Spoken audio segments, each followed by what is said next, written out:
దేశ శత్రువుల ఓటమి ఖాయమైందని ప్రధాని నరేంద్ర మోదీ ఆరోపించారు. జూన్ 4న దేశం గెలుస్తుందని జోషన్ చెప్పారు. భాజపా వెంట ప్రజలు నడవాలని నిర్ణయించుకున్నారంటూ వ్యాఖ్యానించారు. కాంగ్రెస్కు వేసే ఓటు ఉగ్రవాదులకు ఊతం అవుతుందన్న ప్రధాని హైదరాబాద్లో RRR ట్యాక్స్ వసూలు చేస్తున్నారంటూ దుయ్యబట్టారు. నారాయణపేట, హైదరాబాద్ ఎల్బీ స్టేడియంలో సభల్లో పాల్గొన్న మోదీ కాంగ్రెస్ భారాస లక్ష్యంగా విమర్శల దాడి చేశారు. రాష్ట్రంలో సత్తా చాటేందుకు భాజపా అన్ని శక్తియుక్తుల్ని ఒడ్డుతోంది. అగ్రనాయకత్వం ప్రచారాలతో హోరెత్తిస్తోంది. అందులో భాగంగా ప్రధాని నరేంద్ర మోదీ ఆఖరి ప్రచార సభల్ని నారాయణపేట, హైదరాబాద్ ఎల్బీ స్టేడియంలో నిర్వహించారు.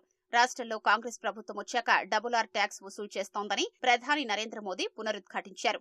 ఎన్నికల ప్రచారంలో భాగంగా మహబూబ్ నగర్ జిల్లా నారాయణపేటలో జరిగిన భాజపా బహిరంగ సభలో పాల్గొన్న మోదీ భారాస, కాంగ్రెస్ పై తీవ్ర ఆరోపణలు చేశారు.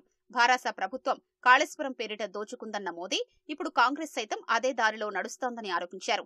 మహబూబ్ నగర్ లో సాగునీటి ప్రాజెక్టుల కోసం తమ ప్రభుత్వం వేల కోట్ల రూపాయలు ఇచ్చినా భారాస ప్రభుత్వం సద్వినియోగం చేయలేదని ఆరోపించారు. सरकार बनते ही वो बीआरएस की फोटोकॉपी बन गई। बीआरएस ने जितना वर्षों में लूटा, कांग्रेस उतना भ्रष्टाचार कुछ महीनों में ही करना चाहती है। कांग्रेस बीआरएस के कालेश्वरम स्कैम पर कलम तक हिलाने को तैयार नहीं है। जब से कांग्रेस आई, तेलंगाना में RRR टैक्स अलग से लग गया। दिल्ली तक में आप लोगों पर लगे RRR टैक्स की चर्चा हो रही है। అనంతరం హైదరాబాద్ ఎల్బీ స్టేడియంలో జరిగిన బహిరంగ సభకు హాజరైన ప్రధాని మోదీ కాంగ్రెస్ లక్ష్యంగా విమర్శలు ఎక్కుపెట్టారు.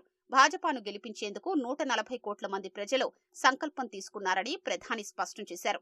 జూన్ 4న లోక్సభ ఎన్నికల ఫలితాల తర్వాత దేశ వ్యతిరేకులకు చెంపపెట్టు లాంటి తీర్పు రాబోతోందని జోస్యం చెప్పారు. సబ్కా సాథ్ సబ్కా వికాస్ భాజపా నినాదమని పునరుద్ఘాటించారు.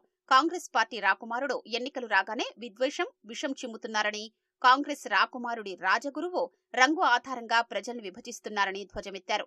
కాంగ్రెస్ కు హిందువుల పండుగలంటే ఇష్టం లేదన్న మోదీ దేశంలో హిందువుల్ని ద్వితీయ శ్రేణి పౌరులుగా చెయ్యాలని కాంగ్రెస్ ప్రయత్నిస్తోందని ప్రధాని ఆరోపించారు. कांग्रेस के मैनिफेस्टो में मिडिल क्लास के लिए जरा सा भी विचार नहीं किया गया है, लेकिन ये लोग मिडिल क्लास की कमाई का एक्सरे करके उसे अपने वोट बैंक की और उनको बांटने की घोषणाएं।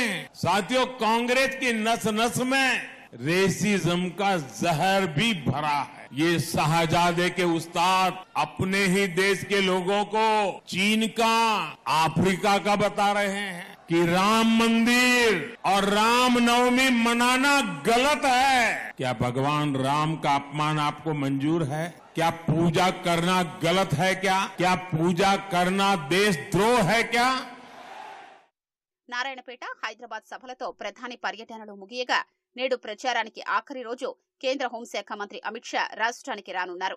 వికారాబాద్, వనపర్తిలో జరిగే బహిరంగ సభల్లో పాల్గొనున్నారు. చేవెళ్ల భాజపా లోక్సభ అభ్యర్థి కొండా విశ్వేశ్వరరెడ్డికి మద్దతుగా వికారాబాద్ లో, అనంతరం నాగర్ కర్నూల్ లోక్సభ నియోజకవర్గం వనపర్తిలో భరత్ కు మద్దతుగా నిర్వహించే బహిరంగ సభలో ప్రసంగించనున్నారు. ప్రచారం చివరి రోజు ఈ రెండు సభల వేదికగా అమిత్ షా ఎలాంటి ఘాటు వ్యాఖ్యలు చేస్తారోనన్న ఉత్కంఠ రాష్ట్ర రాజకీయ వర్గాల్లో నెలకొంది.